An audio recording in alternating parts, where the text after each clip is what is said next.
meant for an adult audience. LoveLine may contain sexually oriented content. Listener discretion is advised. Now, here's LoveLine with Dr. Drew and Adam Carolla. Hey, this is Adam Carolla. I'm currently in the south of France, but you can hear me tonight on the Best of LoveLine. Drew, I want to ask you something real quick. Went on a date the other weekend, last weekend actually. Mm-hmm. Girl ate cucumber salad. Said she hates cucumbers but loves cucumber salad. Now, I meet these people all the time. I like cheese. I just don't like it melted. I like nuts, but not in my ice cream. Or not a chocolate bar. And they ask you, they say this to you like you understand. Like you're going to go, oh, yeah, it makes perfect sense. And I'm thinking, you're wacko. What's wrong with you? Yeah, I don't get it. What are you, 4? Grow up. Now, what's wrong with kids? This happens with kids. Your kids weird like that? Yeah, but usually only as a way of sort of asserting themselves against our wishes. So, all right, so I was right. It's a weird emotional problem, and I should resent the people for it. It has nothing to do with taste. Yeah, I don't know. You need to add any more resentments to your list, Adam. But if you think that's right, all right. All right, I forbid my kids, if I ever have them, God willing, for being these weird, finicky little. I only want Captain Crunch. I only want stuff that's fried. I like beans. I just don't like them when they're touching each other. Weirdos, man. What is that? I'm going to give my kid nothing but liver and bean curd. And I'm going to give you the phone number, 1-800-LOVE-191. That number again, 1-800-568-3191. We have no guests tonight.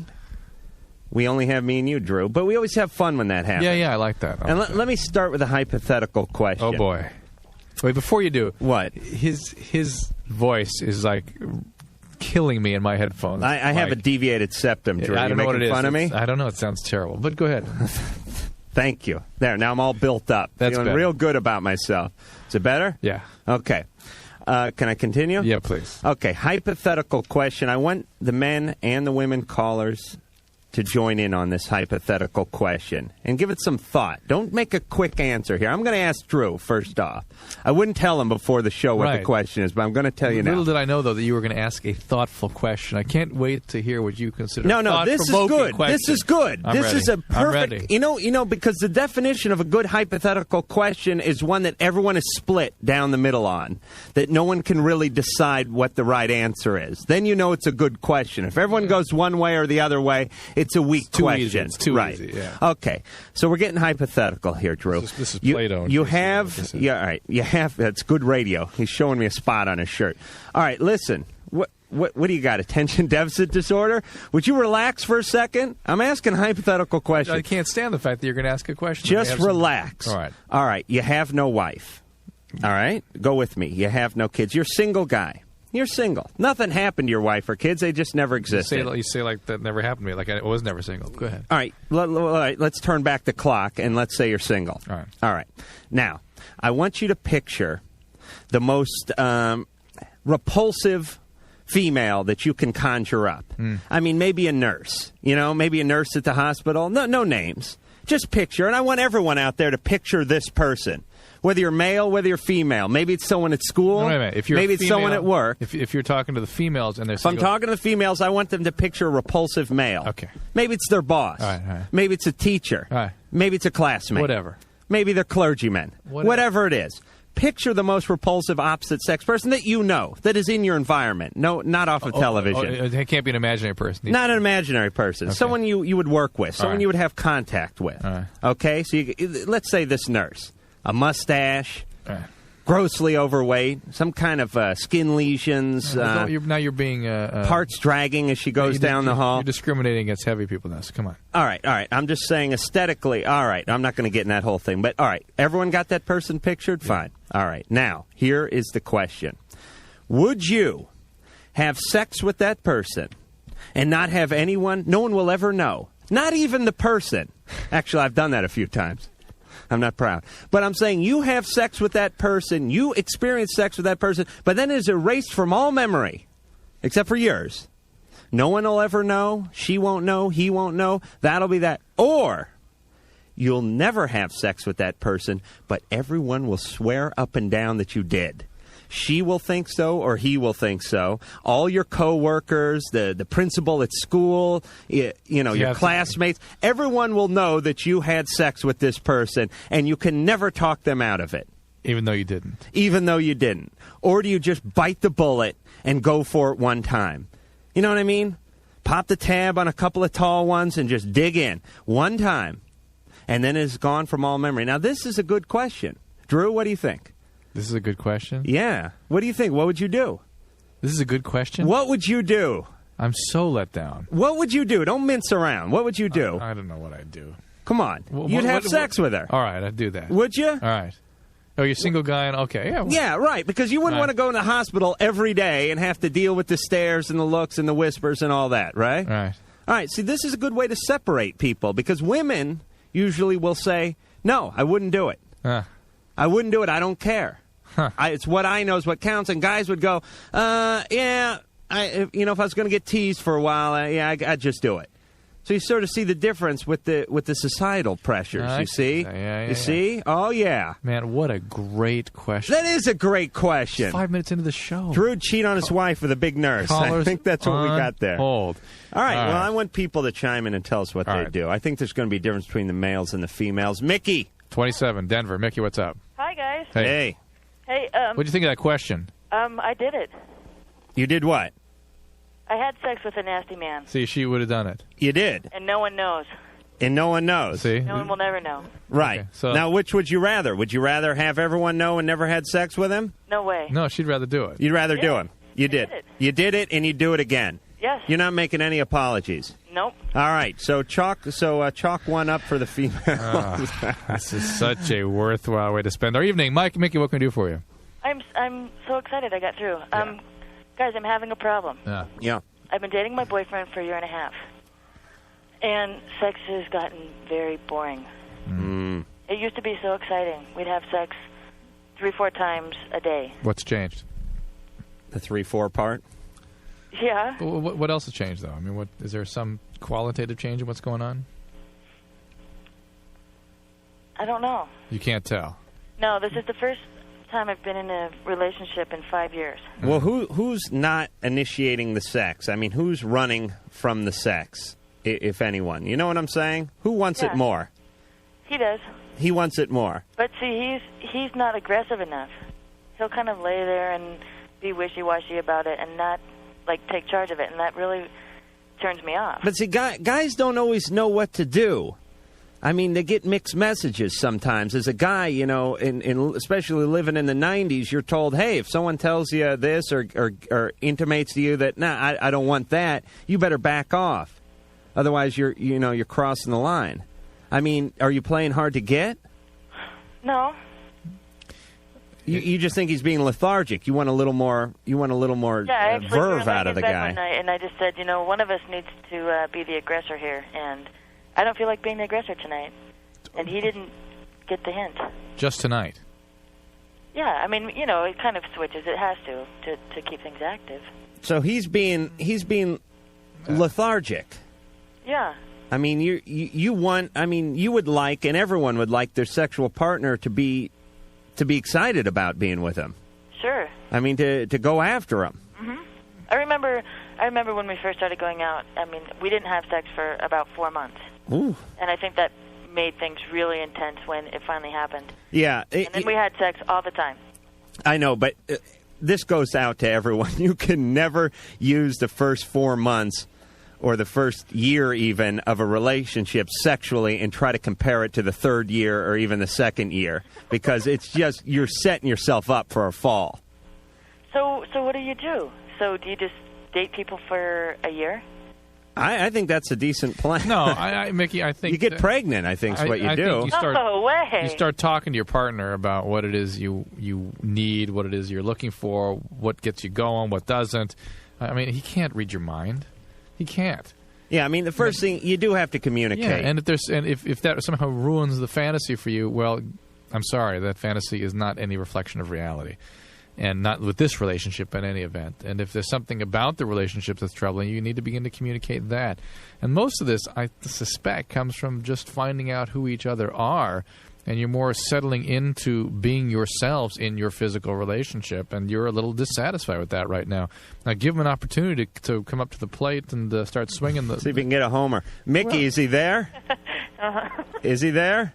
No, he lives in a different town. And be very, very tuned into... He spends the weekends with me. Try to be careful to tune into whether or not perhaps there's been some change in how you guys are feeling about each other and sort of the intensity of the relationship. And try to figure out where that's going wrong and work on it. Okay? Relationships don't magically happen. They don't automatically work. And they certainly don't work over long periods of time unless you constantly put some work into it. All right, forget this psychological mumbo-jumbo. Have you ever given him an oil massage? I mean a real oil massage? Oh, yeah. You have? Uh-huh. But how long's it been? Oh, I'd say a month.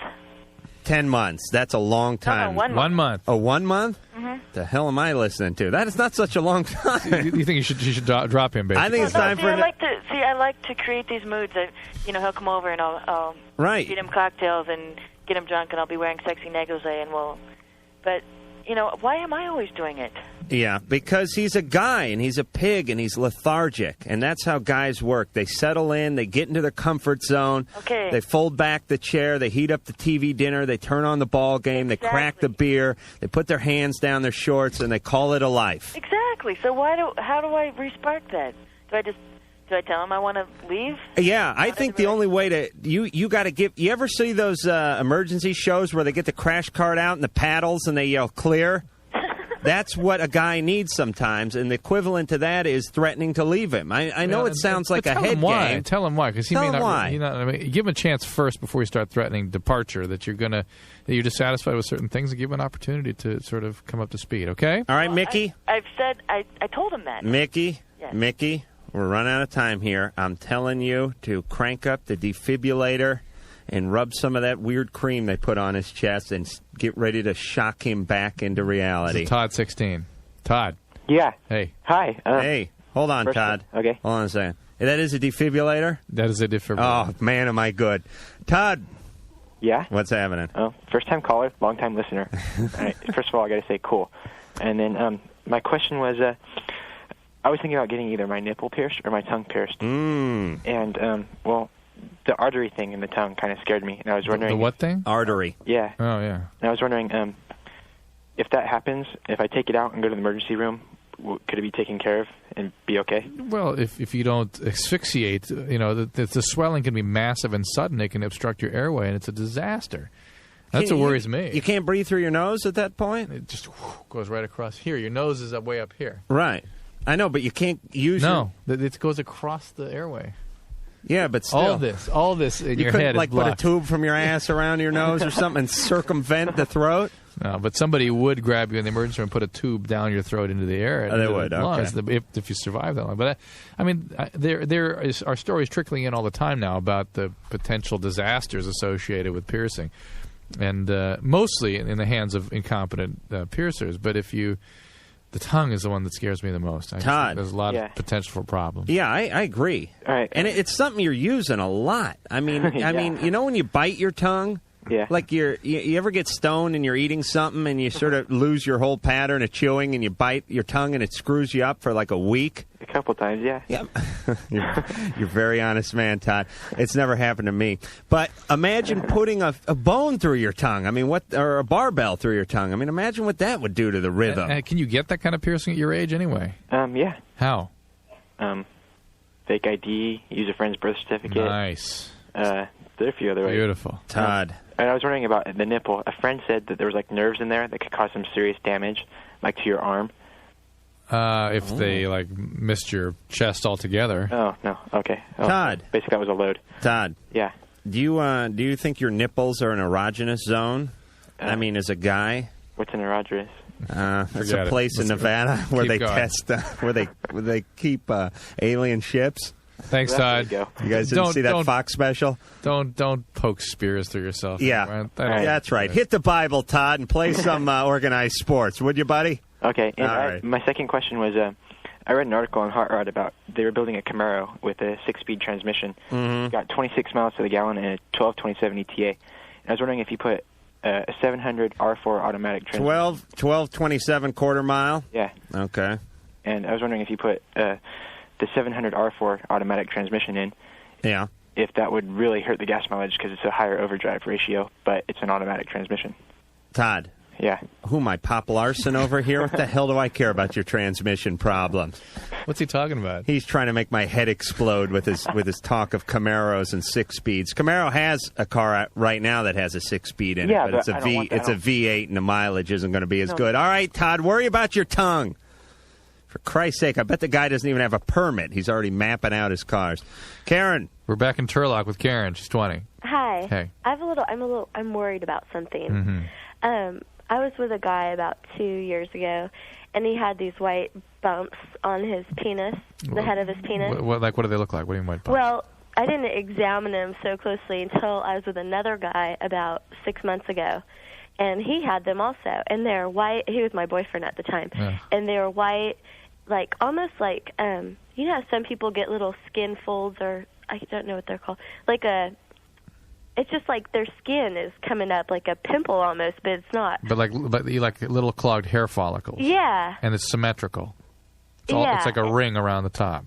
No, yeah. Okay, that's normal. It's like a yarmulke? No, it's And like I confronted like what him your about grommet, it, and except he got it's real offended. He said he's had them since he was little, but I didn't know if there was some kind of. no, it's normal. Guys get offended about that kind of penis ridicule, you He know. got real embarrassed. He didn't storm out, did he? Yeah, he got real mad because I mentioned it over dinner, and he just got furious. Oh, yeah, don't do that over dinner. Well, I don't know about over food, but it's the right thing to do not to do it when you're in the bedroom. It's to do it later when you're. Well, you know, yeah, I did it later. Yeah, you're right to do that. He was embarrassed because I didn't know, because he's very sexually active, and I didn't know if it was like a sexually trans. Did he wear a condom with you?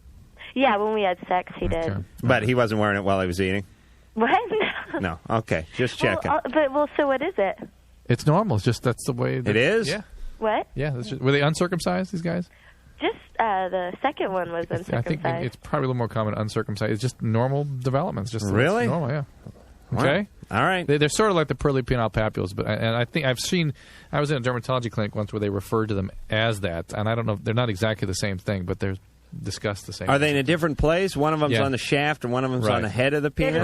Correct. Okay. Pardon me, Karen? Well, I have a question. Also. All right, Karen, go ahead. How come you don't have a woman's perspective on your show, like a woman for the girls to talk to? Well- You have all these men. You should have a woman. We agree. Yeah, you're providing it now, Karen. Get Anything you want to say? No, except all those guys with That's the why. bumps on their penises should get it The guys that what? off. Guys that what? All those guys with the bumps on their penises should get them taken off. And don't you think guys talk way too much about their penises in general? No. What? I don't. I've never heard so much. Adam Carolla doesn't talk enough about his penis. Oh, I don't. Oh, no, yes, he does. Well, it is kind of a I'd like short to hear story, more about Karen. No, But guys in general, I can't believe how much time we waste talking about that. I guess Waste? it reassures guys. This is a sex show. What are we going to be talking about? Our arches? Whatever people want to talk about. But that's just so meaning. I mean, what You got to understand that the penis. You ever see a globe, Drew? A globe? A globe. Of the world. Of the world. Yes. Yes. Okay. The penis is like the equator for the male. It's that line that goes right around the middle. It encircles the entire ball. I don't understand that. I don't either. All my references aren't great, Drew. So far tonight, none of it good. All right, wise Do you ass. want to ask Karen for her opinion on your hypothetical? Well, Karen, what do you think about my hypothetical question I posed at the top of the show? I don't know. Thank you. Well, actually, I had like a 400-pound Jewish guy stalking me, and I wouldn't sleep with him for the world. You had Rabbi Kahan on your Yeah, tail? it What? was scary. He was a stalker. And All right, well, religion should have nothing to do with this. Unless he had one of those big beards, then that He could does. be. Okay. All right, Karen. Wait, listen, I have one other thing to say. What? You've informed me on. You say guys when they masturbate, they get like dark rings around their penises. Well, they can. I mean, any skin that you irritate can hyperpigment like that. Well, because my boyfriend and I broke up, and he came down for Thanksgiving weekend, and he had rings around his penis, and I figured it was because we had broken up. Well, but they could be normal too. I mean, he didn't have them before. He didn't have them before. Well, suspicious. Yes, that ring, that was a direct result of the breakup, Karen. You can Exactly. bet on it. All right, thanks, All right, Karen. thanks. Good luck. Bye. All right, Drew, where do you want to go? Real quickly, this is Kevin from Chicago. He's 23. Kevin. Hello. Hey. Hey. I just had a question about alcohol Yeah. and its effect. What is the physical process for getting a blackout. You get loaded and you hit your head on the coffee table. You don't have to hit your head, but if you hit your head, you don't remember it. Right. And there's different theories about what causes it. I'm not entirely sure that everybody knows that it's actually been determined definitively what actually causes this, but it's basically a state of anesthesia that the drug induces. Some people have argued that it's mostly the amnestic effects, that it causes amnesia, so you're not really anesthetized while you're in a blackout. You just have it knocked out of your access to long-term memory, so you don't remember anything. Plus, it's convenient because you're usually doing something really stupid. True. Well, and it's also, when people have blackouts, it's sort of a non-physiologic phenomenon. It's unusual for people to drink enough to have blackouts unless there really is something going on in their relationship. So you're with saying alcohol. it's a psychological thing. It's not that no. Well, you said it's a non-physiological thing. No, it's not. What I'm saying is that it's a sign that we look for in sort of a threshold for trying to tell whether or not somebody's an alcoholic. We worry when we hear that there are blackouts, particularly more than one. Most people that have had a blackout, like, don't touch alcohol. That scares the hell out of them, and it's usually a single, isolated binge. But people who are drinking regularly and also seem to have blackouts, and they don't seem to bother them too much, that's a sort of a threshold for probability of there being alcoholism. All right, Kevin, I hope you're as confused as I am. All right. Thank you. All right, we're going to be right back with Dr. Drew and me after this. LoveLine. Look deep into this jingle. You are getting sleepy. Sleepy. LoveLine will be right back. You will listen. You will listen.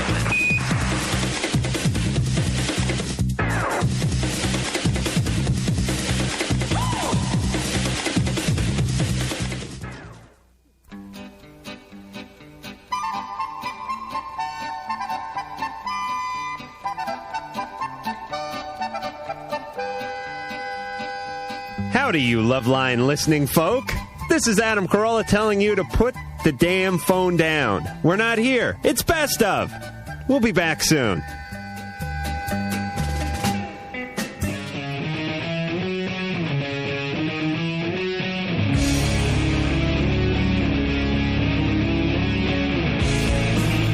Hi, this is Rodney Dangerfield. I'll tell you, the guys here at LoveLine are the greatest. They're the best in the whole world. Now, will you please untie me? Very funny older man with a beautiful younger wife, that Rodney Dangerfield. Let me give those phone numbers out one more time. 1-800-LOVE-191. That number again, 1-800-568-3191. Or, of course, you can always fax us at 310-854-4455. The name of the show is LoveLine. I just ran into Ann in the hall, and she was thinking about the hypothetical question. She did it. It was me. Oh, isn't that pathetic? You're so sick. I'm so sorry for you. I can't hear you. She had to think of the most repugnant man she could come up with. All right, so I want to continue this. I want people to help us out with this question. All right, this is Heather from... Where's Cannon Falls? In Minnesota. Minnesota. You're 15. What's going on? 15. Well, Oof. I'm 8.5 months pregnant. You're and I have, 15. That means you got pregnant when you were probably 14 or just 15. Yeah. Oh, my God. But anyway. You are a math expert, Drew. Yes, Heather. I have like this green mucus that comes out of my butthole. And I was just wondering, what could that be? How's your pregnancy going otherwise? Well, they're expecting that I'm going to have a baby anytime. I've already lost my mucus plug, so anytime. Wait a minute, you lost your what? Mucus plug. Your mucus plug? That's coming out the I lost mine in like the 9th grade. I should have put my initials on it. Heather, you lost your mucus plug. Yeah. I didn't know about the mucus plug. All right. What is that, Drew? Explain that. Heather, go ahead. Heather, tell us what the mucus plug is. It's like a bloody mucus that comes out of your vagina before you have the baby. Yeah. And how long before you have the baby? Up to a month. All right. But it's okay. It's like about a month. So once the mucus plug is dropped, that the baby can't be too far behind. Right. Yeah. Okay. And are you having diarrhea? Is that the problem? No, I don't. It's just mucus and it's green. Yeah. Are you constipated? Sometimes. I mean, mucus can be associated with constipation or diarrhea. It doesn't necessarily mean there's anything inflammatory or problematic going on. Nothing about that necessarily means there's anything wrong unless it's associated with something else. Your system's under a lot of stress when you're pregnant. You want any medications? No. Nothing. There's no kind of anti-mucral? No. Gee, I think I'll invent that, too. No. I just, try to keep regular, do take good care of yourself. You're getting proper prenatal care? Mm-hmm. All right. And I have another question. Yeah. Me and my boyfriend had sex the other day, and after we were done, he noticed that he had like a sore on his penis. Oh my God! Like, Well, this guy should get some sort of like bronze star or something for getting involved with that whole mucus thing. I mean, look, nothing more beautiful than a pregnant woman, but this is like The Exorcist over here. I mean, there's stuff coming out from every orifice. no, but it was like the. This guy must be horny. This must be the horniest guy in town. You're 8 months pregnant. You've got a basketball in your belly. You got mucus flying from every direction. He's like, yeah, I need some. Man, this guy's horny. Hang on to this guy. This guy. Do you have any idea what that would be? It was like the skin just peeled off or something. No. Well, I'm worried that it's herpes. I mean, that's what scares me. It's an ulcer now? I don't know. It could be herpes. What does herpes look like? Like an ulcer? It could look like all kinds of things, really. It looked like a raw spot. Herpes can look like that. It could be just an irritation, something you guys generated from friction. But should she just sit in a tub of hydrogen peroxide for the next few years? You should call your obstetrician immediately and talk about this. You got to call the Coast Guard too. Well, but I mean, Coast Guard. I'm saying call everyone. All right. I want the president on the line, Heather. There's but I mean, trouble. you got to tell your obstetrician that your boyfriend showed up with his lesion. It'd be nice. It'd be appropriate if somebody were to look at that. And then you can talk to him at the same time or him or her, about the mucus that you're having from your rear end to make sure that's not a big deal. But this is craziness. You've got to be followed carefully at this stage of the pregnancy. You shouldn't be like calling a radio station with these kinds of questions. You should talk to the obstetrician. You're a real doctor, Drew. I understand that, but people feel comfortable talking to you. That's fine. And you should feel but she should feel comfortable talking. Heather, you should feel comfortable talking to your obstetrician. Heather, you really should. Yeah. Heather, if it's a boy, are you going to name it Adam or Drew? Drew. You got a name picked out? Seriously? I just told you. Drew? She's lying. Are you going to get married to this guy, your boyfriend? No. And you're going to raise the baby? Yeah. Well, wait a minute. But he's still on the scene, right? Yeah. Is he the dad? Yeah. Wow. And why don't you plan on marrying him? And what's he still doing around if you're not going to get married? Because he's annoying and I need his money. He's annoying? And you need his money? Paper route's paying that well? How old is this guy? 19. Oh, the older man. Wow. And you guys don't want to get married? No. And he doesn't or you don't? I don't. We don't talk about it. Wow. And he's going to support you and the child? Mm-hmm. All right. Well, all right. You're going to need a lot of support. What do your folks think of this? I'm sure they're elated, Drew. They're what? I don't think anything. They don't think anything. God, a 15-year-old, 14-year-old pregnant. Heather, yeah. You have your work cut out for you in life. Take care of your child better than evidently your parents have seemed to. Yeah, Drew is just scared that he's sounding like an a-hole, but obviously, your parents may have come up a little bit short on the rearing scale. Well, they just aren't involved in her care and in her life. Yeah, but here's a chance. Here's a chance to fix everything, Heather. All right, Heather. Good luck. Okay. Take care. This is Jason 20. Jason, what's up? Yeah, I have a problem with my girlfriend. Yeah. Let's see, I just got out of a relationship about a month and a half ago. And I just got into another one, and I don't know if I should be in it.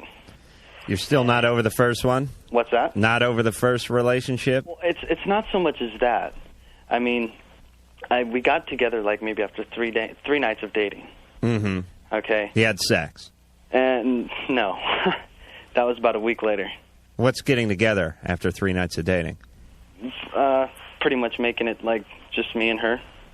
Oh, so you sort of committed to each other in a non-biblical way. Exclusively type deal. Right. What's the question? I'm missing. So relax. I'm enjoying the setup here. What's the question, though? Okay. I don't know what I should do about this. Okay. She's, okay. I went to go pick her up at work tonight. One sentence. What's the question? And I got there about a half hour early, and I used to work next door. Hey, Jason, Drew's getting pissed. Okay. I don't know what the deal. He just had a cup of coffee and he's going nuts, and that whole attention deficit disorder deal or whatever he has. Hold on, I'm getting to this. All right. Yeah, we've been holding on. Let's go. Okay, so I'm working. Okay, I used to work next door, and I was over there having a cup of coffee with a friend that used to work with a friend that works there, and it's a girl. She's very overjealous of this girl, and all I'm doing is talking to her. Uh-huh. And she says, well, I see the way you look at her. Yeah. All right. Jason, let me just backtrack for a second here because no one knows what the hell you're talking about. I don't even think you do. You had a girlfriend. You've been broken up for... Hold on. You've been broken up for a month and a half. Okay, yeah. You're on with a new girl now. Okay. This new girl you slept with after a week and made an emotional commitment to after 3 dates? Yes. Okay. Now you're still having feelings for the old girlfriend, which is 6 weeks old. No. He just looked at somebody, and she said, I don't like the way you look at girls. Forget the other girl. All right. I'm just trying to figure out what I need to do about my present girlfriend. The new girlfriend is getting jealous on you. I'm totally getting over jealous of her Possessive friend. and She overjealous. says, I see the way you look at her. And I'm not looking at her. I'm just a talkative person. That's crazy. How long have you been with her? About maybe, few weeks. Few weeks. All right. And you've sort of committed, at least you have a verbal agreement, if not a written one with her. Yeah. And you've consummated the relationship. Exactly. Okay. And she's getting a little possessive. Yes. And she's a little insecure. Right? I guess. Yeah, but it's kind of crazy insecure. It's like, I don't know if it has to do with she's very shy. Well, she's highly insecure. You either have to hang in there and be extremely supportive and reassuring to her, or set some limits on these behaviors and just look, this is ridiculous. But let's talk about this for a second, Drew. So often I think couples argue over what the level of appearance problem. I mean, the face value problem when it's not that. Meaning some girl walks by at the coffee shop, you happen to look up as she's walking by, your girlfriend accuses you of ogling her, and an argument breaks out. But it's not about the girl. It's not about the girl at the coffee shop. It's about your girlfriend and her insecurities. Right. Or it's about you not giving her what she wants and making her feel secure. Right. And that's what couples need to talk about. Right. Forget about the girl toting the mocha. No, I do give her... Although this girl sounds like she may be a little bit... When I use the term crazy, I mean chaotic, too much, excessive.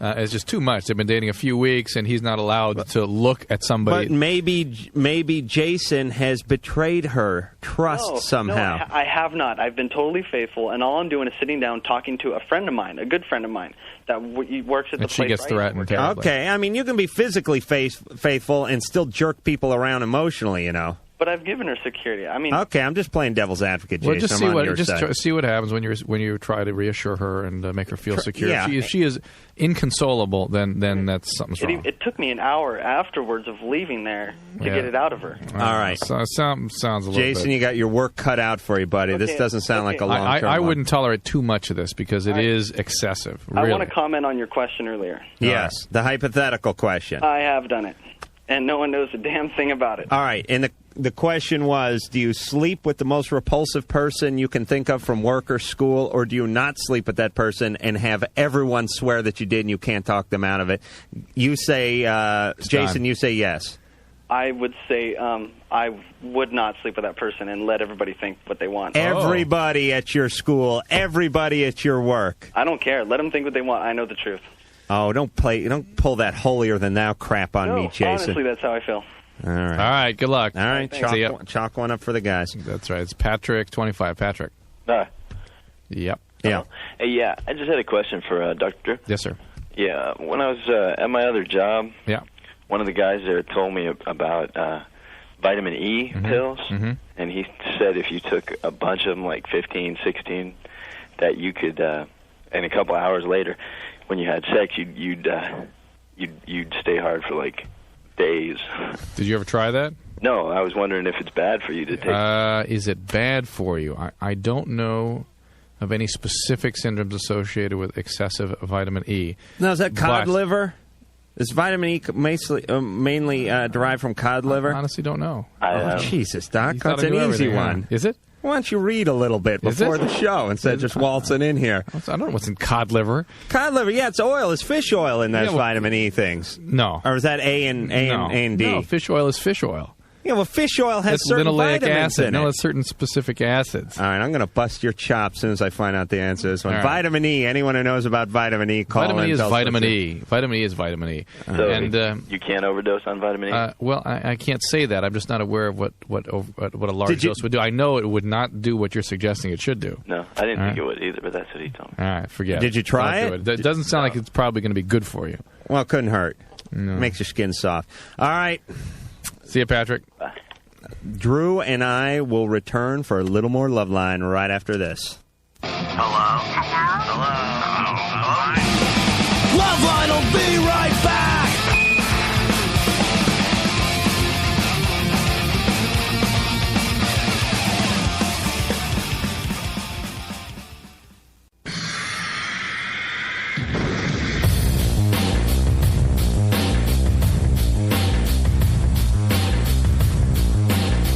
Hey, this is Adam Carolla, and you're listening to the Best of Loveline.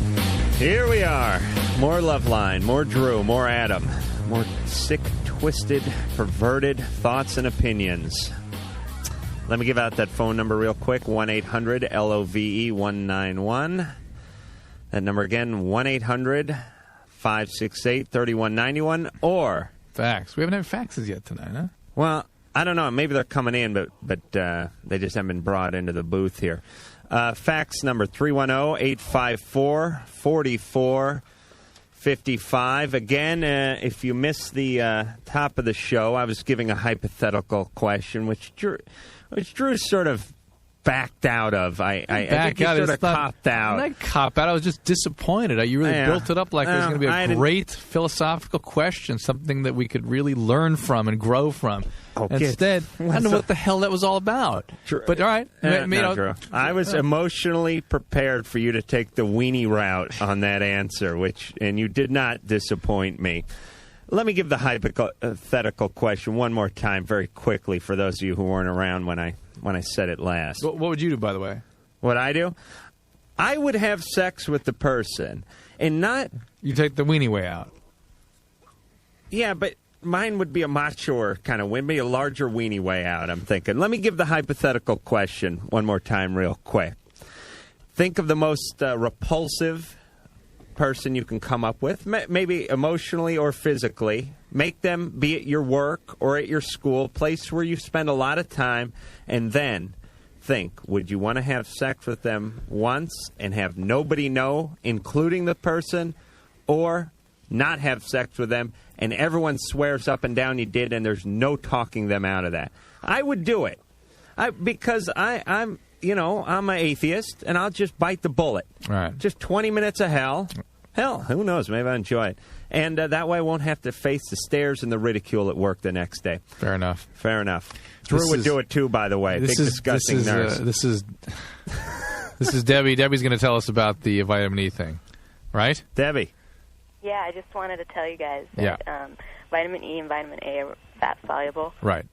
So you can actually poison yourself if you...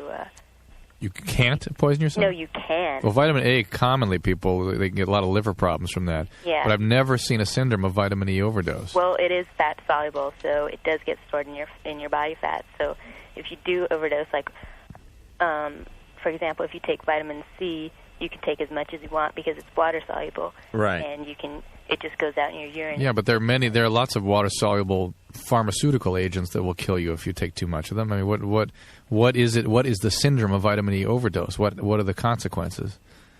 Well, I just know that it's just not good to take. I would agree it's not good. I don't know why, though. It can get stored in your body, and what? You just have Drew.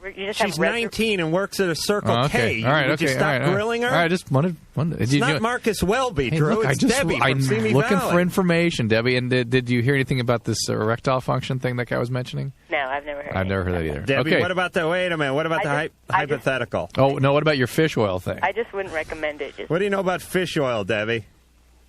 I think it does say that on the thing. Just like calcium is.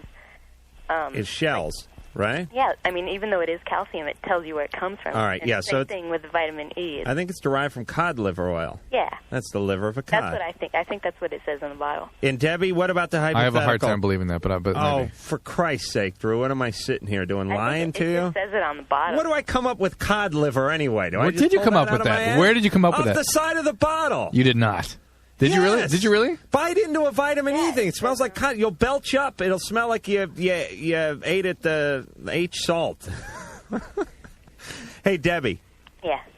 Did you hear the hypothetical question? Yeah. What do you think?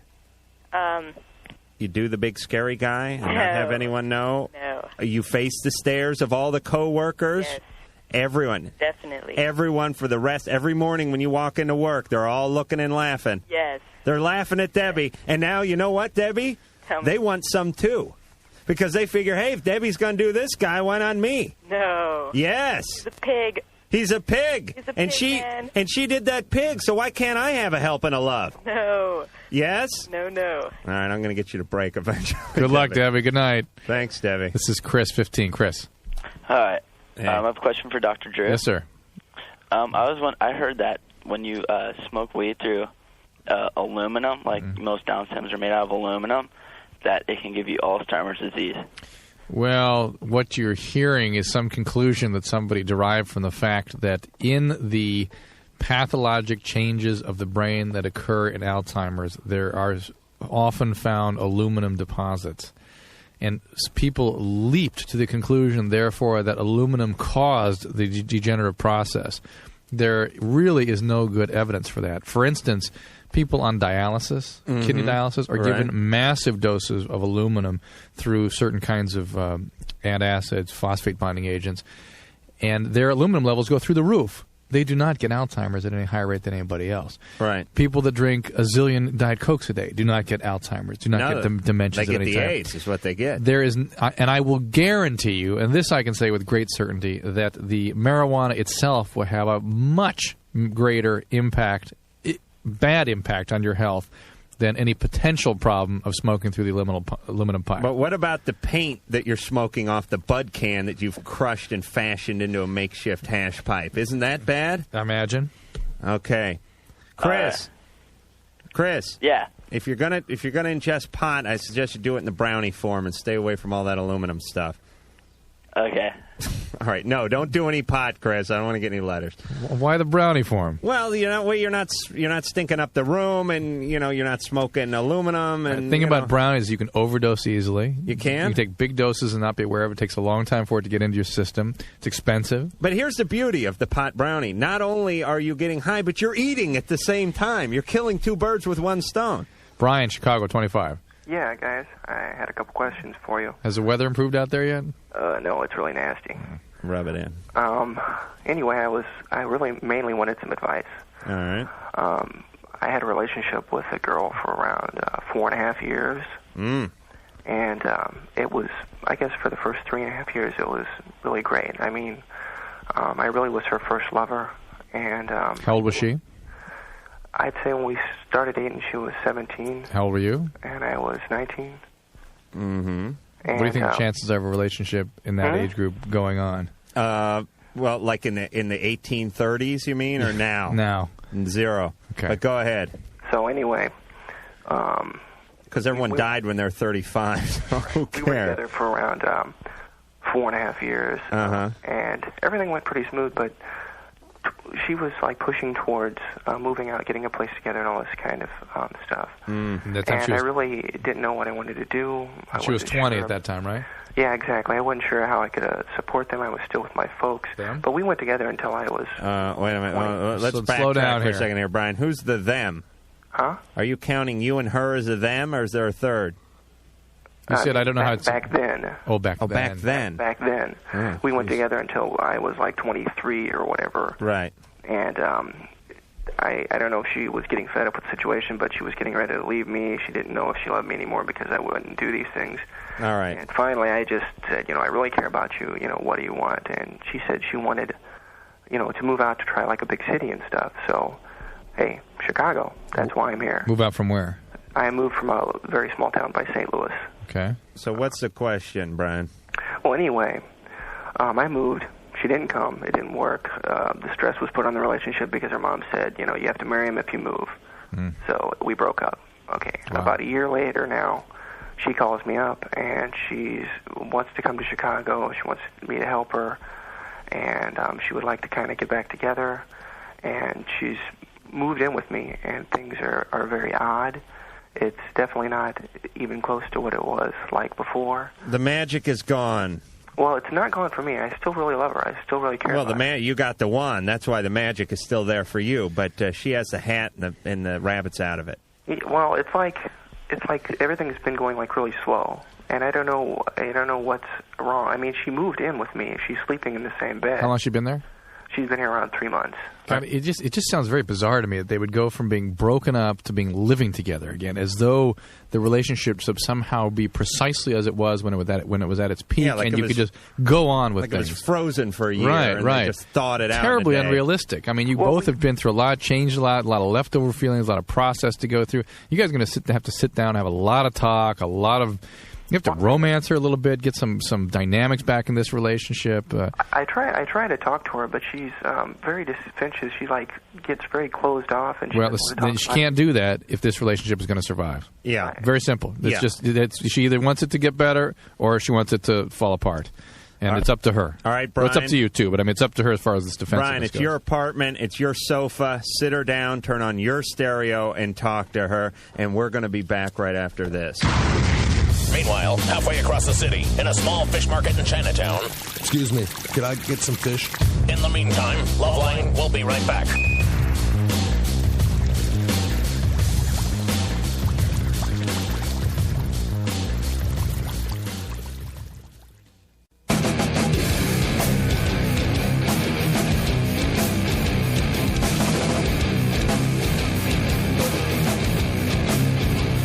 Hey, this is Adam Carolla, and you're listening to the Best of LoveLine.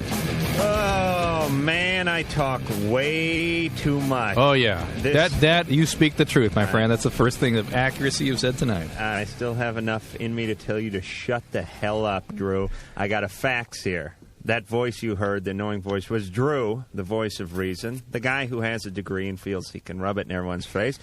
The pathetic voice you hear on the other side is the voice of me, Adam Carolla. Look at this. Pills are derived from cod liver oil. Yes.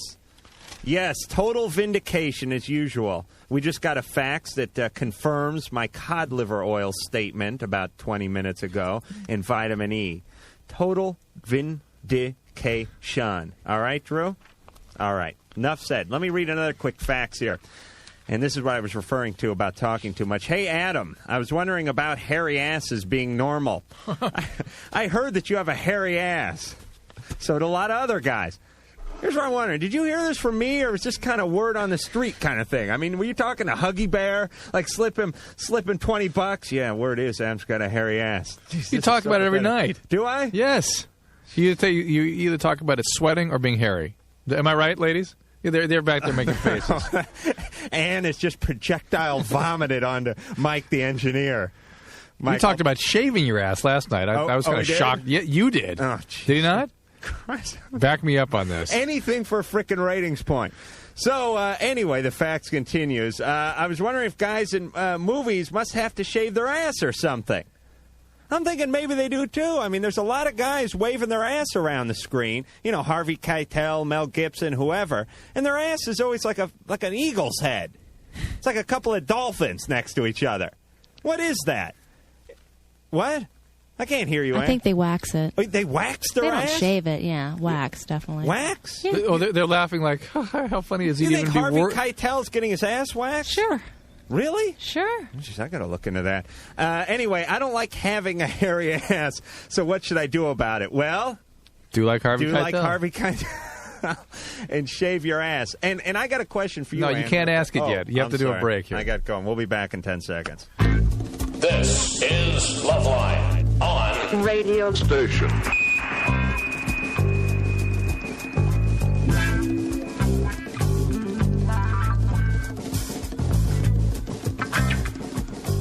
Yeah. All right. One thing I can say in my defense is I have no hair on my back, which I know women hate. Right. Now, here's the question, Ann. Uh-huh. Do you...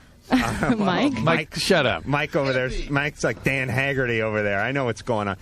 Ann, what are you more repulsed by? Hair on the ass or hair on the back? Ooh, that's a Because tough hair one. on the ass is hidden about 95% of the time, unless you're like in France and wearing a thong back or something, which I would be arrested very quickly for. I would You'd be say arrested and put in a Natural History Museum or something. depends on how much hair are we talking. Well, I'm not talking like furry. Furry?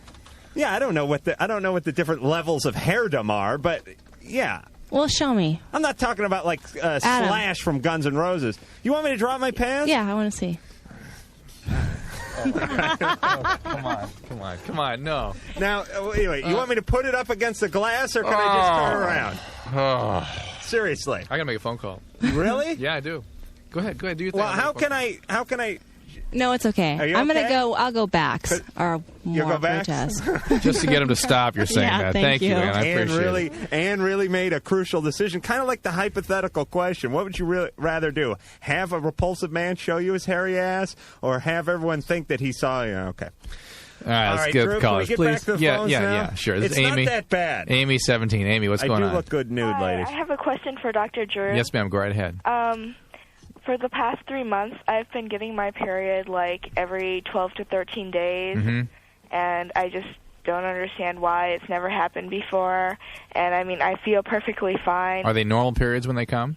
No, they're very, very light, and they last like 2 days. Is the one that would be falling in between cycles different than the one that would normally come on the cycle?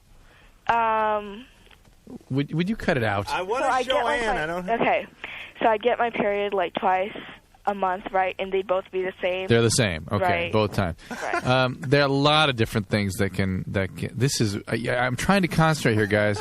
All of a sudden, what is happening here? Explain this. I pulled my shirt up and put my back to the window so Ann could see that I had a baby smooth back. beautiful back. Beautiful back, Yeah, kind of muscular, very too. nice. All right. Amy. And then Mike, the Neanderthal engineer, pulled his shirt up like some kind of nutcase over I'm bringing there. my wax tomorrow with And me. he is covered like a freaking saber-toothed tiger.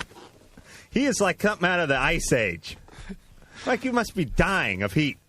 You're like a mastiff over there. Yeah. All right. Amy. Uh-huh. It's very common for people your age to have lots of irregularity to their period. Almost anything can set it off.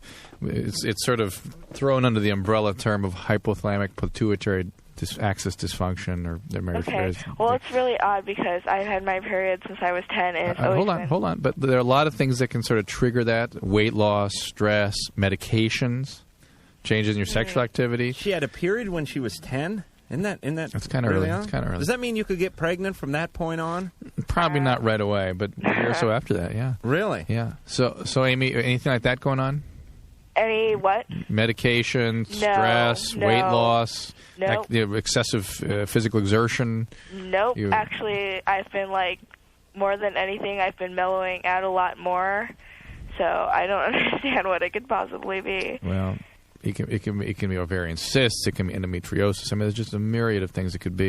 If you're concerned, go see the doctor, get checked. It could be thyroid condition. I mean, almost anything you can imagine can affect your period. It's sometimes, for some people, very delicate cycling that can be disturbed by, even changes in your daily routine. And anything that stresses you could potentially affect it. But it doesn't necessarily mean there's a medical problem. It might mean there is. If you're otherwise feeling well, it's unlikely. Get it checked out just to be sure, okay? Okay, All right, thanks. good luck. Bye. Thanks, Amy. This is Steve from Glendale. Steve, what's going on? Yeah, what's up? Hey. Yeah, I must tell you, I love your show every night. Thank you. Thanks. Listen to it. I live in Glendale. You do? I do. All right. Oh, you like it? You got a stalker now, Drew. Yeah. No, I like Glendale. You do? You just tell me it was a hell pit during the commercial. No, Chevy Chase Canyon. Oh, beautiful. That's why you're not funny. All right, Steve. Yeah, I got a problem with my girlfriend. Yeah. Yeah, I've been going out with this girl for a year and a half. I mean, our relationship is very stable. And, we're both of us we're in love a lot. And the problem happened last night. I mean, I went to pick up my wallet because I left it in her house, right? You went back to her house to get your wallet? Pick it up. How long after you'd been there? Huh?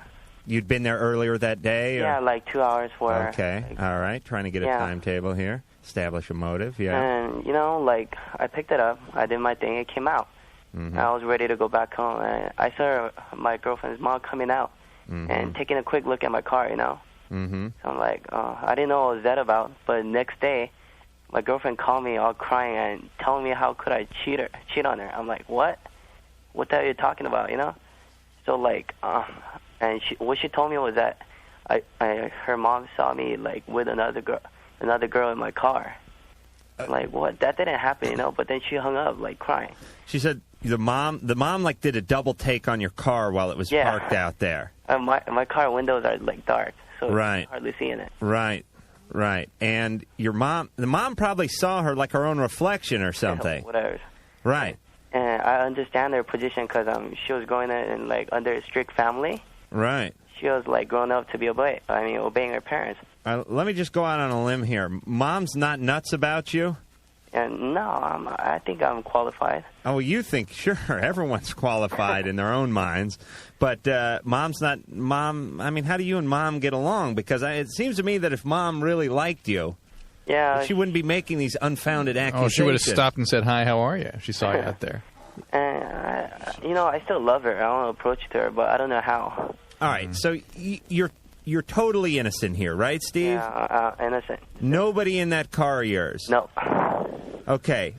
You don't think you could explain this to the girlfriend who you've shown love and who you've nurtured and who you've showed caring, compassion for? You don't think you could explain that to her? Thing is, we go to different school. That's different. First of all, when I call her, always her parents get the phone. I don't know why. It's like I called like last time 1:30 in the morning, and they got it, and they're like, "What are you calling for?" And I'm like, "I'm sorry, I hung up." What are you calling at 1:30 in the morning on a school night for? No, Saturday night. Wait a minute. I thought she was going to be alone. I thought you said it was last night.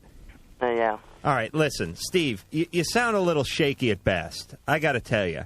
Here's my take on the situation. Drew, you tell me what you think. Listening. Mom is a little suspicious about Steve. And when people have suspicions and sort of, when they've predetermined things, it's easy to see things. It's easy to create things. Right. Her mom was looking for something. And when she went out and she saw your Honda out there with the darkening windows and saw a little light reflection or something, she thought she picked up one of the Hee-Haw twins out in the passenger seat, because that's how moms work. So you're not impressing this woman. She is not giving you the benefit of the doubt. No. So you must be, these 1:30 calls aren't helping, Steve. You have to tell your girlfriend, listen, I'm not dating your mom, I'm dating you. You have to explain to her, use your best sympathetic voice that there's absolutely no one in the car. And then, after you've solved that problem, you have to work on impressing Mom and not having her come after you with these allegations. All right, and Steve? maybe write your girlfriend a letter, too. Let her be able to muse a little bit about what it is you really feel. Good luck, Steve. Just the truth, baby. Brandy, look at where she's calling from. Wow, she's calling from Star Prairie in Wisconsin. Yep. Yeah. What is Star Prairie? It's a gay cowboy bar? No, it's a little hick town. Oh, okay. All right, I need some advice badly. Yes. All right, I've liked this guy. Well, it's been almost 2 years. Mm-hmm. And I guess I can honestly say I love him. And I've tried talking to him about relationships, but... Wait, you've been dating this guy? No, we've never dated. You've known each other? Yeah, and I've liked him, and I've wanted to go out with him. And why hasn't he... Is this Joey Lawrence, by the way? And why hasn't he been willing to go out with you? Well, I tried talking to him about a relationship. Yeah? And he always says something like it wouldn't work, or... How old is he? 15. All right. So he's not interested in a relationship with you? No, but almost every time we're together, he wants to fool around. And... Gee, what a surprise. Even in Star Prairie, guys are the same. I think if we got a call from the moon, Saturn, that the Martian women would be complaining about their pain-in-the-ass Martian boyfriends. That is the nature of the beast. that they can have these physical relationships, not be concerned about the harm they could bring to bear on the individual they're focusing their physical affections. Oh, yeah, you can smother her. And B, right, he wouldn't even notice it. No. And B, have absolutely no kind of emotional connection, and be completely unaware that the woman can be completely emotionally enraptured. But you know, the great rap is I can come over 4 or 5 nights a week for some sex, but relationship, I don't think that would work. What a rap.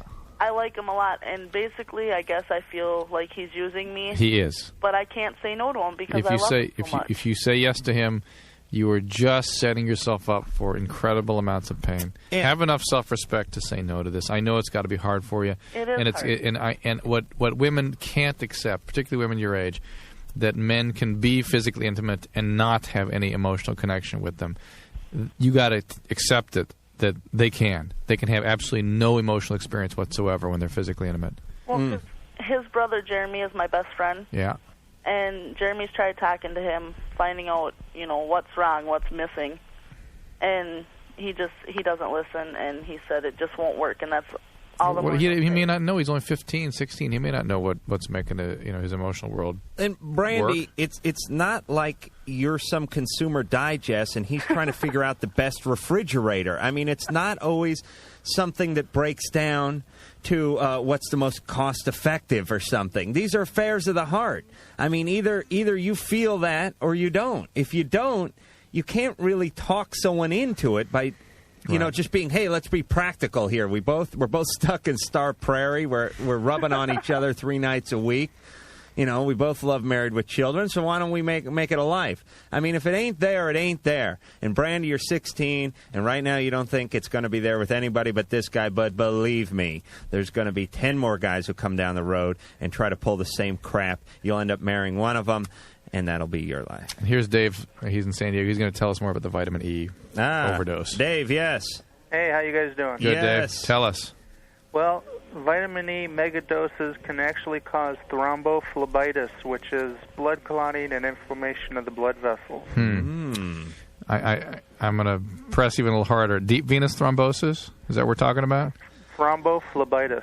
Thrombophlebitis. But thrombophlebitis can be a pretty benign kind of a condition. But not venous? But deep venous thrombosis can kill you.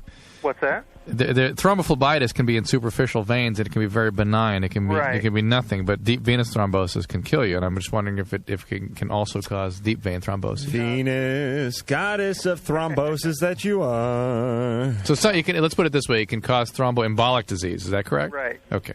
Very good. Well, thank you. Hey, Dave, what are you, pre-med? Actually, I'm a pharmacy technician. Hey, can you score me some Quaaludes, dude? Thanks, Dave. Dave's got no answer to that. Who would? This is Arnie, 17. Arnie, what's going on? Well, it starts like this. I got a little brother. He's 8 years old. Yeah. And recently I've caught him several times inserting multiple things into his anus. Like what? Well, I've caught him squatting on crayons and just sticking his little G.I. Joe guys up there and that. And, it's gotten to the point where I've had to hide my toothbrush, all right, because I don't know what to think. Arnie, did you see Toy Story? Because there was a very controversial scene there involving one of the little army men where... Oh, maybe they cut that out. That was in the director's Mr. Potato cut. Head does some pretty weird stuff. Mr. Potato Head got lodged in someone's ass? He does some weird things with his mouth when he takes it off. Yeah, but that's not the same as getting pushed up someone's rectum, Drew. Right. I hope you're not saying that. All right, Arnie. So Arnie, this guy's putting if he were 2 to 4 years old, I would say that's not so abnormal. Okay. It's kind of peculiar to go on until age 8. So, do you think there's been some sexual abuse or something? No, I know my parents and all. As far as my upbringing and all, there hasn't been anything like that, and I just don't really I don't want to bring it up to my parents because you should bring it up to your parents. Because if your parents would want to know, and it may or may not mean anything. It may just be innocent exploration, and just because it's a little age inappropriate doesn't mean it's necessarily a sign that something terrible has gone on.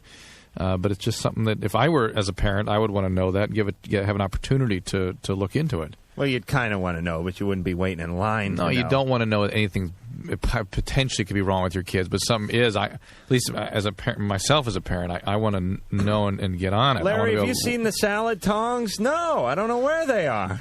It's a pretty strange fetish. You can't argue with that. Yeah. See, Arnie, my only concern, other than and what Drew said is right. He could just be, into this kind of stuff. But, my only concern is that some, camp counselor or some priest or some PE coach or something got hold of him, did something weird to him, and now he's acting out in some weird way because it's sort of a sodomizing kind of thing. Or it's an acting out potentially, and that's what I would, as a parent, want a chance to explore. Yeah, that's what you want to worry about, right? Would you really want to know that your kid's doing this? Arnie. Honestly. Well, I would if it meant that he had been molested. I would want to know whatever the hell my kids were doing if it were something that I could potentially help them with. But do you want to sit there and think, where did I go wrong where my kid is inserting whatever he... No, wait, Arnie, you want to... Let me tell you as a parent that I would be terribly upset if somebody knew something and didn't point it out to me and give me a chance to help that child deal with whatever it is. As a parent, you don't want anything to be wrong with your kids, But if you're a good parent, you're gonna begin to struggle with whatever it is that you can do to help a child. Right. And if you don't know about it, you can't help them. How exactly are you going to go about helping your kid with this? I mean, An 8-year-old? yeah. Personally, what would I do? Yeah. I would consult with a psychiatrist the next day, immediately. Really? And the psychiatrist may tell me that's age appropriate, that 20% of kids do that, it's no big deal. And what usually the kinds of questions the psychiatrist would ask is, what else is going on? Okay. What have you noticed any other behavioral disturbances with the child? How's he doing at school? What's going on with his peers? I mean, there are a lot of other things that need to be explored potentially. It could be nothing, but I would want the opportunity to check it out. Okay. All right? All right, and then I'd like to comment on your hypothetical, question. Hypothetical question. All right, now, is this an opportunity? I mean, kind of like hate bang her? I mean, do I have to get like intimate with her? And no. I mean, because I do not want this bloated, gassy, discolorful, warded vet, on me, rubbing her on my face and that. I mean, I'm not into that whole thing. But I mean, just the chance. No, you don't have to buy her a corsage, Arnie. You just have to have sex. Just have to have sex. All right. Well, I guess if nobody found out with it, I mean, I've got somebody in mind particularly. Okay, you'd do it, wouldn't you? I don't. Okay, good man. No, I'm putting you down in the yes column. Thank you, Arnie. Nope. I'm sorry, Arnie. This is Shannon up Northern California, 20. Hey, how are y'all? Very good. Good. Well, I was just calling because I have like this really weird. Palo Alto. Are you in Stanford? Yeah, Ooh. actually. Ooh. But people here are a little weird too. At the university? Yeah. Why? Well, the situation's going to sound like it came off Melrose Place, but anyway, I've been dating this guy. Well, we started dating about this time last year, and then I was away for the summer, and he started seeing a friend of mine, and so like we broke up or whatever because he was dating this other girl, and I tried to be all cool with it when I came back because I knew both of them, and just tried to be mature about it. And anyway, so they broke up because he thought she was kind of weird after a while, and after a couple months, we got back together. That was about a week ago, and she found out about it, and she like slashed his face open with her car keys. And like I know her well, and I mean he and I are dating, and I don't know how to handle the situation at all. It's just totally. She attacked him with her car keys. Yeah, well, she took a swing at him with one hand, and he caught her hand, and so she had her car keys in the other hand, and she took a swing at him and gashed his forehead open and gave him a black eye. Really? And like all the guys in the emergency room were making fun of him for getting hit by a girl. Is that professional, Drew? No. You never poked fun at any guy who got a shiner from his girlfriend, did you? No. All right, so but if it happened to you, I'd be. Oh, you'd be laughing your ass yeah, off. I would be. You're kidding? If a lightning rod went through me right now, you wouldn't be able to stop laughing. All right, but Shannon, what do you want to know though? Well, it's like she's a little nutty. Yeah, well, it's just weird because, like, all my friends were like, oh, my God, blah. She's, like, in my sorority, and so I know her very, very well. Is she really a friend or just somebody you... She was, like, a friendly acquaintance. Right, she's just somebody you're friendly with, not really a friend. And we... Don't become her friend. That's kind of weird. That's my advice. My advice to your boyfriend is that he cut and avoid any and all contact. He even considered getting campus security involved and keeping her, away from him in some kind of structured way. And you keep your distance. Shannon? Yeah. You guys still do panty raids and stuff? Not so much. You at least have the social pressures you can bring to bear through your the sorority there. Uh-huh. You can sort of enlist the help of your friends there and to sort of make it structure things in such a way that you guys have pretty good distance between you. But this sounds like someone that really has problems, obviously controlling impulses, that maybe have some real emotional chaos going on. Well, but wait a minute. Wait, May. All right, Shannon. Uh-huh. Don't bunk up with her. Okay. That's my advice, and watch your back in the shower, and we'll be back right after this. Okay. LoveLine. LoveLine. LoveLine. We'll be right back.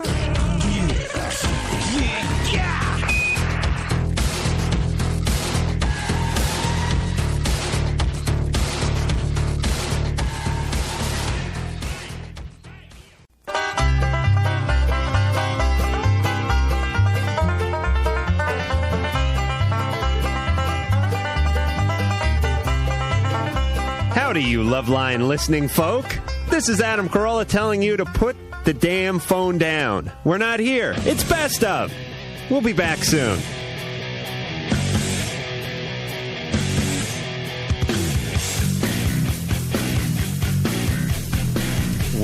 back. This is LoveLine. I'm Adam Carolla. We got Dr. Drew here. Let me give the number out. 1-800-LOVE-191. 1-800-568-3191. Or you can fax us at 310-854-4455. I got to take this lozenge out. I'm sounding like Truman Capote with this thing in here. I wanted to comment real quickly on the last call. I think it was Shannon, with the facial slashing, the sorority girl. Mm-hmm. Now I'm gonna play Perry Mason for a second here. It sounds really bizarre. This woman freaks out and slashes the guy with his keys. Right. But let's examine this a little more closely. She went with the bare hand first, but the guy picked it off. Right. And then went with the other hand. Right. So her initial impulse was not to slash. Right. Unless she was so deviant that she knew the first hand would be picked off and threw it as or almost maybe a she was decoy. just going with both like a buzzsaw and one landed. Oh, the old windmill. Yeah. All right, guys, I'm warning you. Everyone thinks that men are more aggressive, that men are more, well, they're more dangerous. Yes. But they're not more aggressive. I think a woman will hit you faster than a guy will. Guys, because a guy could hurt somebody. Right. And women, I mean, like, I've had girlfriends where I've just walked by and, like, stepped on their foot and they've just whacked me one. Your wife ever do that to you? No. She did it to me once. All right, let's go to Vicky in Aurora, Illinois. Vicky. Hi there. Hey. Got a question for, I don't know, whoever wants to answer it. Well, it'll be one of us. All right. In the matter of a year, I've dated 2 guys. And I guess my question is, how come the semen from a man tastes different? What, I guess, does alcohol or vitamins, one stronger than the other? What makes up the taste, I guess? Let me have a crack at this one, Drew. Okay. All right. Vicky, here's the thing about people. Everyone's kind of got their own funk going. You know what I mean? I mean, everyone's got their own smell and their own thing. I don't know if any two people's armpits smell exactly the same, although you know when B.O.'s coming. But there's certain people that just have a certain thing going on, and then there's certain people that don't. Mm-hmm. Am I right? True. There's certain people that have breath that smells a certain way, and certain people don't. But everyone has their own signature scent. Uh-huh. I didn't know if, like, the one man that I dated didn't drink at all, and the guy that I'm dating now drinks, occasionally or whatever, and also takes a lot of vitamins and takes pretty good care of himself. Well, and I thought that maybe that had some kind of, especially the alcohol. I think it all factors in. There's no doubt. There's no doubt that diet. But I mean, like, there's some people. Every time they fart, it smells like hell. And it's not because they're eating chili fries every night. It's just every time they fart, it smells like hell. Am I right? And then there's other guys like me. I fart, poof, it just smells like baby powder. I find that hard to believe. Oh, yeah, it's a whole little white cloud and everything. It's great. People beg me to fart on them, Vicky. Yeah. That's my own weirdness. But let me tell you, I rented a video with that. But, Vicky. Yes. Why should semen be any different? You know what I'm saying? Yeah. Why shouldn't it vary a little from guy to guy? Just like the breath, just like the farts, just like the body. Why should there be some, like, one universal semen taste for all men? Why should we subscribe to all of that? Drew, am I right? Vicky, thanks for your question. You're welcome. See you later. I thought that was a good answer. Adam, you waxed for 3 minutes about that. I just want you to think about that. I should wax my ass. Look at this. Where is this? Arvin Police Department. What is it? I don't know. Are we in some kind of trouble? I don't know. Is there a bench warrant? I don't know. This is Jeff, 18. Jeff? Hey. Hey. Adam. Yeah. Your hypothetical situation. Yeah. It happened to me, and everybody found out about it. Oh, so he got both. You got the worst of both worlds. Yes. Yeah. And was it a work or a school type situation? School. School. Yeah. High school? Yes. Yeah. And it destroyed my senior year. It did. Now, don't. That's pathetic. Not that you did that, but it's pathetic that people would think about somebody else, not you, so horribly that. I mean, that's right. That you were tarnished because you rubbed up against this person. Because you had a relationship with the person that you are a bad person. I mean, that's ridiculous. Yeah. And so how ridiculous your question was in the first place. No, it was a brilliant question, Drew. And what were you thinking, Jeff? I don't remember. I think I was slightly in. How about the poor person? I mean, this poor person you had relations with. What is her deal? I mean, she doesn't. I don't know. I think she moved away because I didn't see her a couple months after. It was just kind of we were at a party and that was it. And why did it ruin your senior year? because everybody found out about it. So what? So what? I had a good senior year going, Drew. Kids are very peer-oriented. Yes. Kids or teenagers, I should say, can just be cruel So it as somehow hell. tarnished how people perceived you? Sure. Yes, it did. Of course it does. Now, Drew, give me an example of how it affected you. I'm giving... Give an example. Just an example of an interaction you had Jeff. where this became an important consideration in your ability to function. He got suspended. Well, All right. in the dating game, I did. Yes. See, that ruined that whole thing because then I was single for the rest of the year. So anyone that would be with that person, there must be something wrong with. Is that sort of the deal? No, it's just that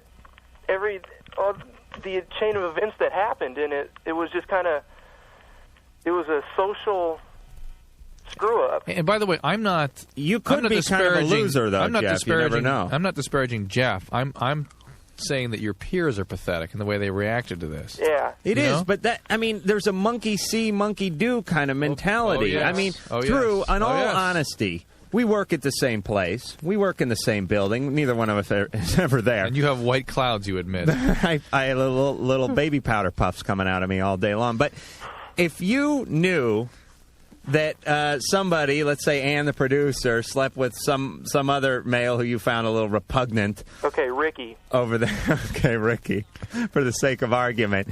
When you looked at Ann, you would be cracking a little smile. I'd be rolling on the floor. And if you were single, you'd be thinking, gee, I bet if Riki got some, I could get some too. And it would affect things. There's just that's the unfortunate reality of life. Yeah. Yeah, and kids are cruel. You know, once the first girlfriend I ever had, I was like 13. She called me up and she said, Adam, it's between you and my best friend at the time, Chris. She said, and I've chosen you. All my friends think I'm crazy, but I've chosen you. And I knew right then it was going to be a tough life. I knew this dating thing was going to be hell from here on in. All right, Jeff. Well, you can't take it back, so all I can say is shower, dry off real good, and move on with your life. Christina. Hi. Hey. 16 from Tucson. Yeah. Yeah. My best friend, who is a girl, likes me a lot. Ah. And Like has a crush on you or something? yeah, Huh. Is she lesbian? yeah. Well, she's bi. All right. And so she's like constantly like saying like how much I mean to her, and it's like really annoying. Are you sure that's not just emotionally connected? That there's a really physical thing there too? Yeah. How old is she? How old is she? She's Yeah. 15. And she's had previous experience with women? Yeah. Can you really be...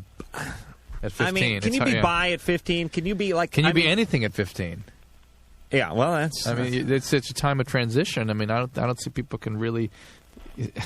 Yeah, I mean, can say with great certainty what their sexual orientation is. If the government was giving out, sandals to all bi women, do you think they would acknowledge 15-year-olds as being, technically bi? No. Or lesbian or whatever, like you said?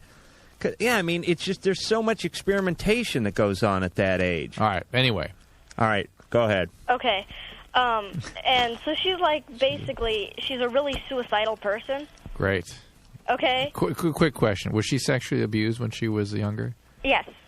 It's such a common thing. You're Nostradamus, yeah, bro. to have that kind of ambivalence about your sexual identity, to have the kind of extreme mood swings to the point of suicidality, to have that kind of intense, kind of neurotic relationships. Ambivalence means you're just not sure which one you are. Be very careful with your friend Christina. I mean, she is extremely fragile. She should be getting some help. Is she seeing a therapist or anything? No, her parents don't really care. All this stuff that she's experiencing, this kind of craziness she brings on herself, is going to get a lot worse as she gets older. Hey, she's confided in you that she was abused? Yeah. And you're the only one that knows that?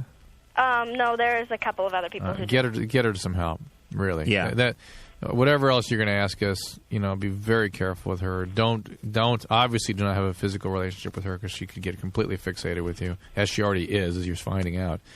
And try to get her some help. Okay, but that's not even like the entire problem. What's the entire problem? Okay, my boyfriend, he wants to have a threesome with her. Your boyfriend's a scumbag. Typical guy stuff. Hey, let's get this chick. She's been abused. She'll do anything. And your boyfriend, if he really is into that kind of thing, is an abuser. He's somebody that picks people and victimizes them. A good victim is somebody who's been abused in some fashion when they were younger. So, can you explain to your boyfriend that this good friend of yours had something tragic and unfair done to her, and that it would be akin to taking advantage of her, perpetuating the abuse? That it would be like stealing something from a kid if he included her in this threesome, and that it would only do more damage to her, and that he should rethink this?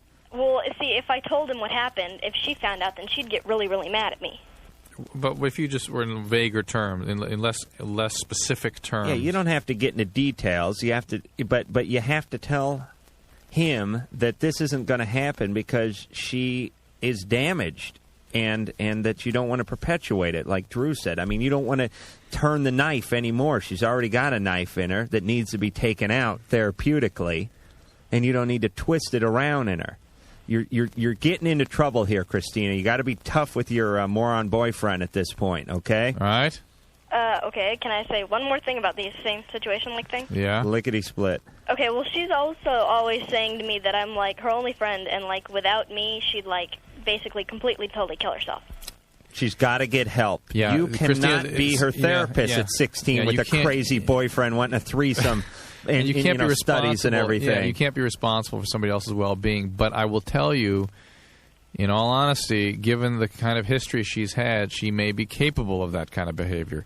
So all the more reason why you've got to get some professional intervention here, so at least you can take some of the heat off yourself. All right? But there's really no way I can do that because her parents really Christina, don't care. Then go to somebody at school, enlist the help of other adults that you know. And Christina, find a way. yeah, you're not an idiot, Christina. If there's a pair of boots you were dying to get, you would get them, wouldn't you? Probably. All right, make her more important than the boots, and we'll be back in a minute. LoveLine will be right back.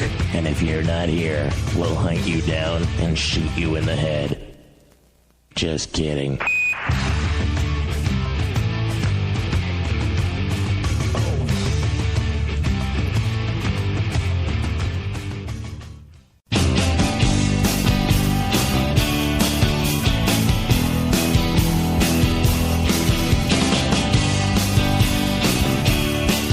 This is Adam Carolla. I'm currently in the south of France, but you can hear me tonight on the Best of LoveLine. Samantha from Costa Mesa. Hi. Hey. How are you guys doing? I'm great. Good. Hey. I needed advice. All right. I'm 6 months pregnant, and it has changed my sex life with my husband a lot. Imagine that. Oh, yeah. I don't have, like, the same drive that I used to. It's decreased. Uh-huh. And he takes it personally. Really? How old is your husband? 14. No, he's 27. He just behaves 14. No, he doesn't hold it against me, but I think he just obviously doesn't understand how I'm feeling with all my hormones and stuff. And it's going to be different again after you deliver. It may be a while before things are normal again. Right. I want to know, what I can do, because I still want him. I don't know. I want to please him, but, my body's not even, working the same. It's harder to have an orgasm, and I don't know. And also there's a psychological thing. Am I right? I mean, I've heard about this, that women, they don't feel as comfortable being naked, or, they feel they put some weight on. Some they're women. they got a breakout on their back or something. Their hormones are going weird, and they don't feel as comfortable. I think more it's the biological state there. And as you heard last time, we had a girl who called who was really stimulated. 8 months. Yeah, and really into it. And some women completely shut down. Right. After pregnancy, most women have a real shutdown biologically. Well, I don't... that only lasts about 20 years. I'm not uncomfortable with my body, but there's, certain... I don't know, positioning is hard because that is uncomfortable. What was fine before isn't comfortable now. Yeah. Right. Well, and I want to know, what... If you guys know, if Drew, when your wife was pregnant or whatever, what works, for both of you, or... He's not going to apply this to himself. It'd be too incriminating. I know, he'll tell you he saw a picture in a book once and it went something like this. Go ahead, Drew. But no, what works is I can't imagine your husband. It's hard for me to personalize it and not feel resentful towards your husband, which I imagine you must feel the same way. Well, it's. I mean, he should. This is a time when he should be preparing your home and himself and you for this child, and that should be his focus, not him getting off. I mean, it's ridiculous. He should cart that up, Mike. By the way, getting offline.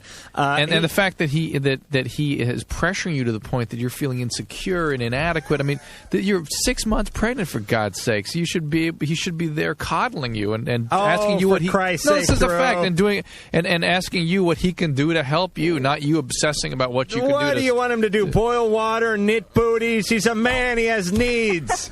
Exactly. I mean, I understand. I felt like that at first for a while, but I understand. I mean, he doesn't put a lot of pressure on me. I just he just like. It's just like I said. It's just different. No. So Drew is right. Drew is. I was making a little fun there. What he's saying, but at the same point, I still. I mean, you want to. Of course, you want to be good to your husband. So ask him what you can do.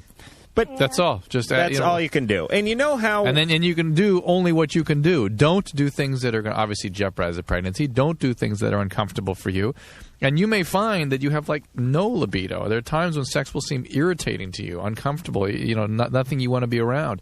And don't feel forced to do it in that situation. Right. Right, and you know when you see those old sitcoms, the woman's pregnant, she has a craving for sardines and orange sherbet, and the guy runs out in the rain at 4 a.m. looking for a place. Flintstones. That's how you should treat a woman when she's pregnant. Yes. What she wants is what she gets because it's your child. Yes. That you're pushing up against too.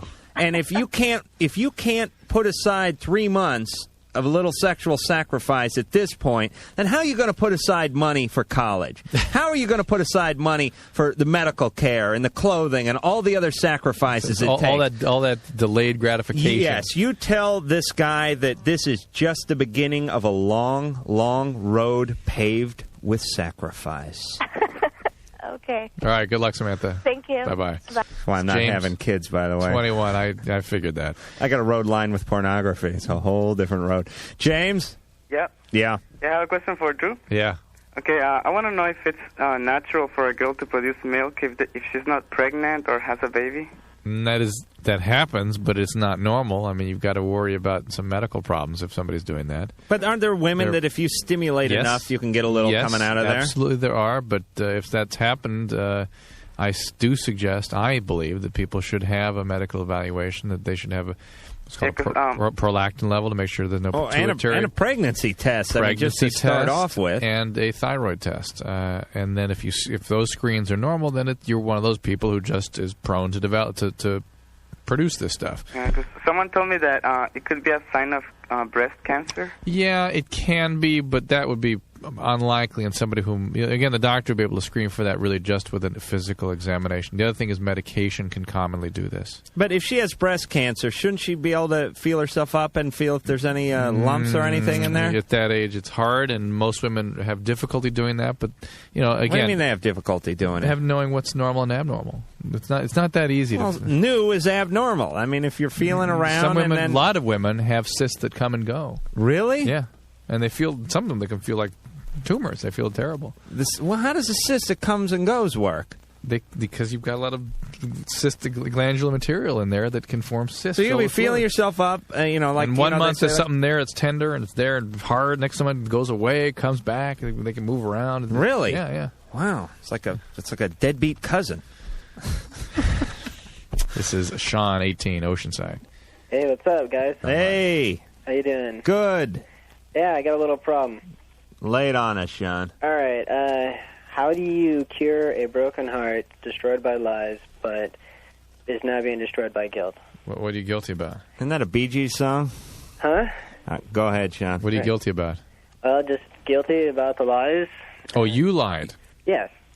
You destroyed someone else's heart? No, not really. It's kind of a long story, but to make it short, let's just say at first I was sort of interested in a relationship, and it lasted for a year. And at first she was really interested. And towards the end, she became really disinterested, and then I fell in love with her. Oh, isn't that just how mature men work? Perfect timing. Yeah, I know. I mean, she was 14 and then 15, and then about 15 we started going out. And now she's 16, and I was about 15 when we, or no, so I'm 18 now, so we've been going off each other since I was 17. So knew her since we were 16. All right, so what's the status now? Broken up? Broken up. How long's it been? Another guy. That's She's with another guy? Yeah. Probably with him right now. You know what I mean? No. Yeah, sure. He's kind of a goody-goody. Yeah. You know. Let me tell you, even goody-goodies need some. So, what do you want to do? Well, I mean, I'm being eaten alive, and I need something to help me. I need something to... All right. Mine up. All right. Let me give you a little personal testimonial here, if you'll bear with me for a second, Doc. Okay. Lord knows Doc would never dream of sharing any of his own personal heartache over the air, but I'm an open And Lord book. knows I've been bearing with you for a long time. But Sean, man, I had a girlfriend named Stephanie when I was like 21. It was my first, like, real girlfriend. I mean, I'd gone out and lost my virginity and 21? everything. Yeah, but this was like... You couldn't sustain a relationship till you're 21? No, I'm 31. I can't sustain one now. What are you talking about? But here's the problem. She dumped me after going out for a year. You sound amazed, surprised. I was at the that. time. No one listening's amazed, but you know what a fool believes. I was devastated, man. I mean, I couldn't eat. I couldn't sleep. I was in a funk That's of normal. all funks. Yeah. But this thing went on for a freaking year. Yeah. And I swore I wouldn't call her, but I would call her. And I and swore that I clock wouldn't would compose start that. And it would clicking again. Start keep resetting it and keep yeah. resetting it. And I was just... I really didn't care if I lived or if I died. So you were really depressed. I truly remember depressed, sitting, coming back from a horrible construction job in some guy's truck at night in some remote area, and a train going by, and we were sitting on the tracks, and we almost got clipped by this 80-mile-an-hour passenger train. And I remember thinking to myself, Who cares? I didn't even care. Yeah. Wow. But the point is by the way, if people are out there feeling that way, I mean, that is a sign of profound depression. I was totally depressed, and I wasn't 17. And when you're, but if you were 17, even in your early 20s, you might not even recognize you're depressed. All you know is you just don't care. Yeah, I mean, it is a way of life. You are knee deep in this, and there is no light at the end of the tunnel. And if there is, it's a train. But let me tell you something, Sean. Let me tell you about the man today. Okay. I am swinging like a pendulum now, baby. And still knee deep in whatever. I got the world by the tail. Do you know what I'm saying?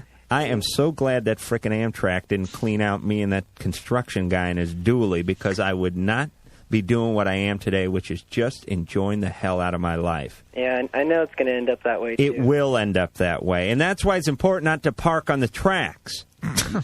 You know, I mean literally that and figuratively. Right. Yeah, I mean, get off the tracks, keep things going, Sean. Things will be better. You will live to love again, and next time the down period will be half as short, and then it'll get shorter, and it'll get shorter, and then you'll become hardened and callous, and you won't give a rat's ass about anything anymore.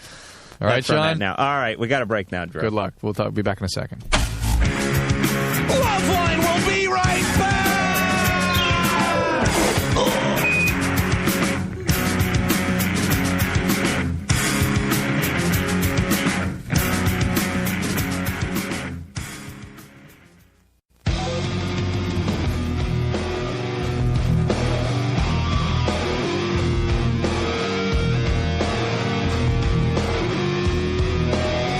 You know that riff? You know what that riff makes me want to do? No. Get loaded and vomit into a plastic jack-o'-lantern. It really brings me back to high school. And no matter when you vomit, Drew, you explain this. You're medical man. Why carrots? Why is there always bits of carrots in there? You could have never eaten carrots a day in your life. You could be allergic to carrots. You vomit, there's carrots. What is that? Is there some kind of little carrot reservoir put inside everybody before they're born? Maybe you're like a cow. You have a couple of stomachs. Ah. See? No, you're thinking of the other guy. And I'm thinking of Martha. Okay, I have a vaginal infection, and my boyfriend now has or had something really weird on his penis. What? He had like, it looked like a rash, like, and the head of his penis was like swollen, and then now a week later, the skin is like kind of peeling off. Yeah, had it. Really? Oh yeah. Yeah. Well, he I think she has a yeast infection, and it came off on his dipstick. No, I doubt it. What do you mean? I'm telling you, it happened to me. Not if there's a point that there's real serious swelling and stuff. Yeah, that can happen. But did it hurt him? His skin eruption? Excuse me? Was his skin eruption painful? No, he didn't know he had it like that. Well, I don't think I can tell you what it is over the radio. I worry about things like syphilis, and I worry about there's something called LGV, and there's something called chancroid, and there's herpes. If indeed this was a painful thing, it may be, as Adam said, just a yeast infection. Men can contract it. It's unusual. It can happen. I unfortunately didn't have the swelling. I just had the chafing. But absolutely, both of you need to be seen like tomorrow. Okay. Yeah, I'm already taking medication. What do you have? What kind of infection do you have? I have the Gynolotrim vaginal cream. Yes, you just have some kind of vaginitis. I had a week's worth of tablets. All right. Well, you need a diagnosis specifically, and somebody needs to look at him also. Yeah, and bring him in. Yeah. And let me tell you, it ain't going to be pretty, because I went into one of these female clinics because I didn't have a penny. Yeah. I just went to like a free clinic that one of my girlfriend went to. So my pants are around my ankles, and it's nothing but women walking around there. Nice. And I'm in the doctor's office, and a couple other doctors, females, nurses, what have you, come in. And we're having a conversation. Yeah. And I'm just standing there with my pants down. But Drew, if any doctors are out there listening, you should tell the patient as soon as it's okay for them to put those underwear back on, they should know a fifth of a second before it's okay. All right. You should not have long conversations with your genitalia hanging out. And then at the end of the 15 minutes conversation, they go, oh yeah, you can pull your pants up. Yeah. Okay. Yeah, thanks, Doc. I agree. All I right. agree with you. You with me? Yeah, I'm with you. All right. Well, but anyway, she needs to be seen. There's several different possibilities there, and with no way we could clarify them on the radio. But that's it. We're done. We are.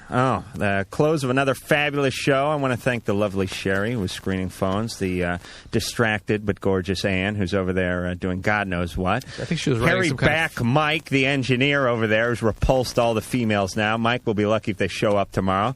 Dr. Drew, who's done the work of three men. Tonight? 3 retarded guys, but 3 guys. And, of course, me, Adam Carolla, and we'll be back tomorrow night. So that's it, then. You have been listening to LoveLine. The opinions expressed on LoveLine by Adam Carolla, Dr. Drew, or anyone are not necessarily ours. Be happy. Be happy. Happy, happy, happy. Happy. LoveLine's producer is Ann Wilkins.